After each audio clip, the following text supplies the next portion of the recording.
Bienvenue sur Africa 24 dans cette nouvelle édition du Morning News. Voici les titres de l'actualité. La traditionnelle cérémonie de présentation des vœux de Nouvel An au chef de l'État s'est tenue le 9 janvier au Cameroun. Un rendez-vous que le président Paul Biya a axé autour de la politique de mondialisation. Visite du Premier ministre soudanais Abdallah Hamdok dans le Kordofan Sud. Il s'agit du premier déplacement de ce genre d'un responsable gouvernemental en près de 10 ans dans cette zone de conflit. Et le Fonds monétaire international se montre optimiste quant aux réserves de change de l'Afrique centrale. L'application stricte de la réglementation des changes devrait permettre aux avoirs extérieurs nets régionaux d'atteindre l'équivalent de 5 mois d'importation d'ici 2022. Mais tout d'abord, retour en Centrafrique ce vendredi 10 janvier de l'ex-chef de la rébellion Séléka, Michel Djotodia, après 6 ans d'exil. Pour rappel, il avait pris le pouvoir par les armes en 2013, devenant ainsi l'unique et éphémère président de confession musulmane du pays. Notons que l'arrivée de Michel Djotodia à Bangui intervient près de 3 semaines après le retour du chef de l'État qu'il avait lui-même destitué en 2013, à savoir François Bozizé. Il est également à noter que ce retour s'effectue à moins d'1 an de l'élection présidentielle. Au Cameroun, la traditionnelle cérémonie des vœux a été faite ce jeudi 9 janvier au Palais de l'Unité. Le président Paul Biya a reçu les vœux 2020 du corps diplomatique accrédité au Cameroun et des corps constitués nationaux. Un rendez-vous durant lequel le chef de l'État camerounais a appelé à reconsidérer la politique de mondialisation. Retour sur cette journée avec Thierry Ndassa. Le président camerounais Paul Biya a reçu ce 9 janvier 2020 au palais présidentiel ses vœux de Nouvel An. C'était en présence des membres du corps diplomatique et des corps constitués nationaux. Dans sa présentation des vœux au nom du corps diplomatique, le doyen du corps diplomatique, Patrick Bifo, a salué le progrès social du Cameroun. Il a par la suite formulé des vœux de réussite quant aux grands chantiers qui attendent le Cameroun en 2020, notamment les élections locales. Sur le plan intérieur, nous suivons avec intérêt les dispositions prises pour l'organisation des élections législatives et municipales qui pointent à l'horizon. Il est à souhaiter que ces échéances électorales se déroulent dans des conditions optimales de sérénité et de transparence. Dans sa prise de parole, le chef de l'État Paul Biya a évoqué la mise en place des recommandations formulées lors du grand dialogue national, notamment celle du statut spécial accordé aux régions anglophones. Il a par ailleurs lancé un appel au niveau international pour une reconsidération de la politique de mondialisation. Le monde peut-il continuer à évoluer dans un contexte de guerre commerciale, de méfiance entre les États, d'incompréhension entre gouvernants et gouvernés?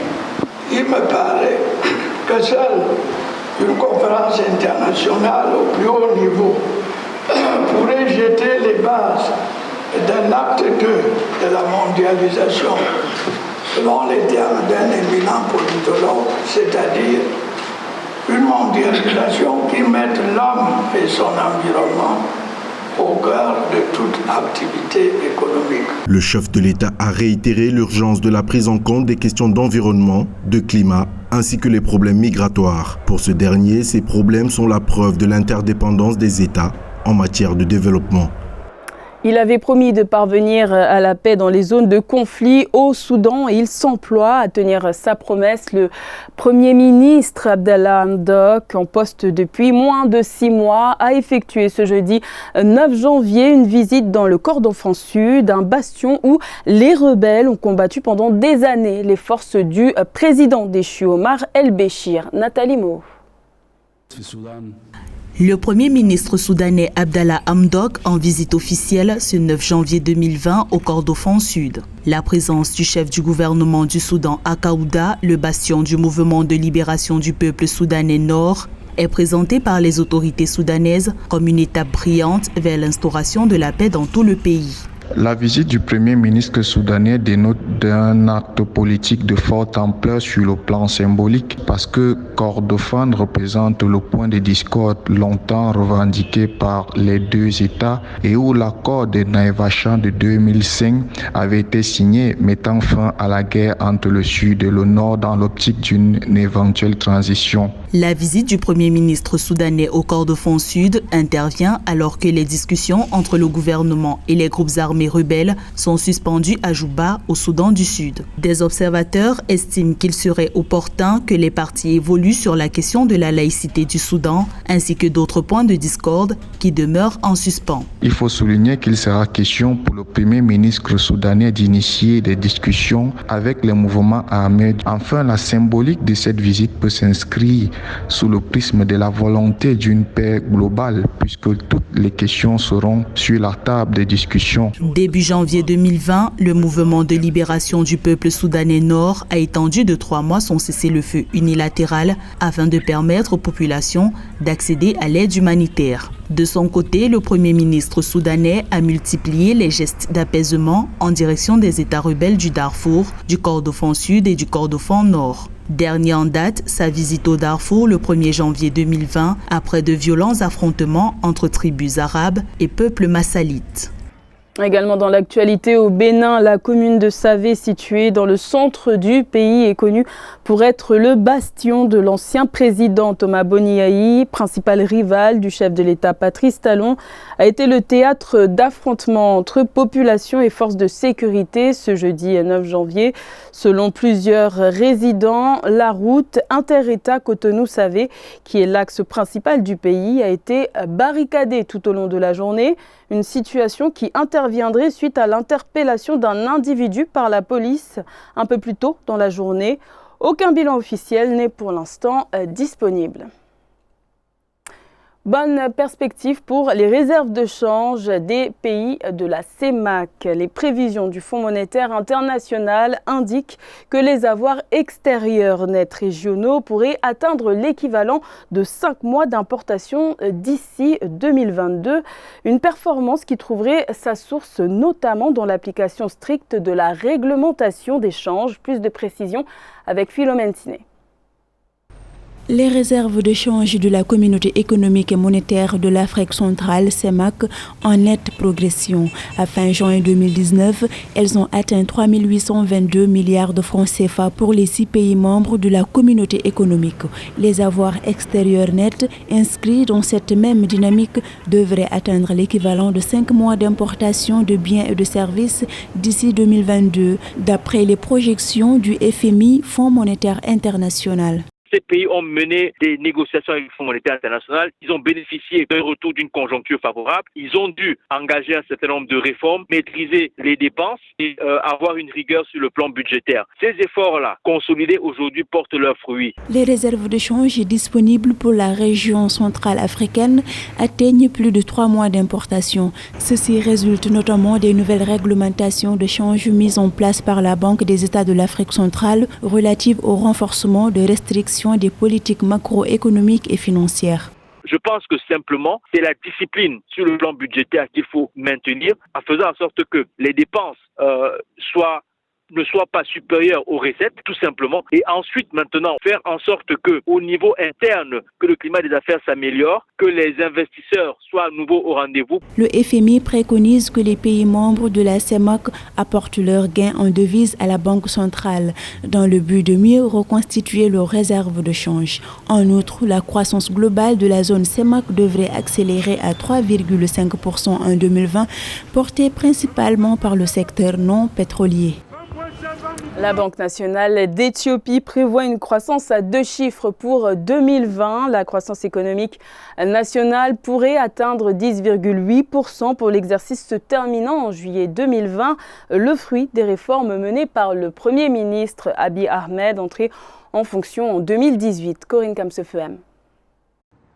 Au terme de l'année budgétaire en juillet 2020, la Banque nationale éthiopienne prévoit une croissance de 10,8% contre 9% l'exercice précédent. Une croissance à 2 chiffres rendue possible par les réformes économiques initiées et renforcées par le Premier ministre Abiy Ahmed depuis son arrivée en avril 2018. depuis l'arrivée du Premier ministre Abiy Ahmed, il y a eu l'accélération des processus de privatisation des entreprises publiques et un renforcement également du secteur privé, voilà, en tant que tel. Il y a également l'accord de paix avec l'Érythrée qui a fini par stabiliser la zone Afrique de l'Est.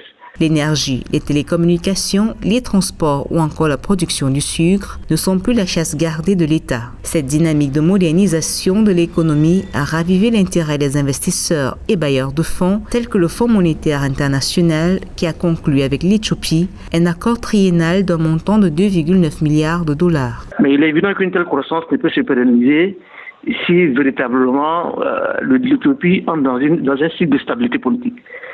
En 2017, il y a eu des troupes civiles en Éthiopie, une incertitude politique liée à la velléité de sécession de certaines régions en Éthiopie.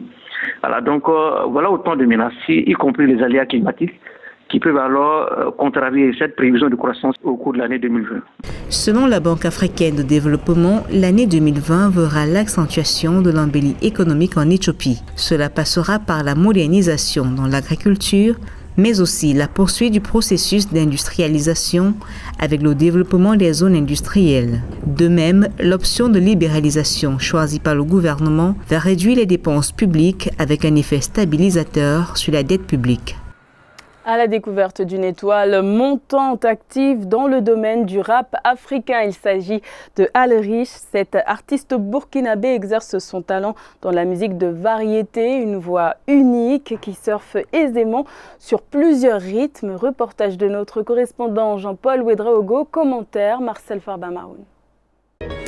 Nouvelle étoile montante du rap burkinabé, Alrich est l'auteur du titre à succès Petit Monde, déjà en rotation sur les chaînes de radio et de télévision locales. Avec une carrière solo qui démarre à peine, il évolue désormais sous la houlette de son mentor et producteur, le rappeur Smarty, avec qui il entend exploiter son potentiel pour le bonheur des mélomanes. Nos devanciers, ils ont fait beaucoup de choses pour nous autres. Les devanciers, ils ont envoyé la musique vraiment assez loin. Ils ont fait ce qu'ils pouvaient. Et je pense que nous, notre génération, on se doit de continuer ce combat-là. Ce qu'ils ont fait, on doit faire plus que ça. Fils d'un père lui-même artiste-comédien, Alrich côtoie très vite le milieu artistique, où il est bercé par la musique traditionnelle. Toutefois, c'est en grandissant que le rap s'est imposé à lui. Aujourd'hui, il touche beaucoup plus à la variété et aborde plusieurs sujets liés à la jeunesse, tels les rapports père-fils, la guerre ou encore les femmes.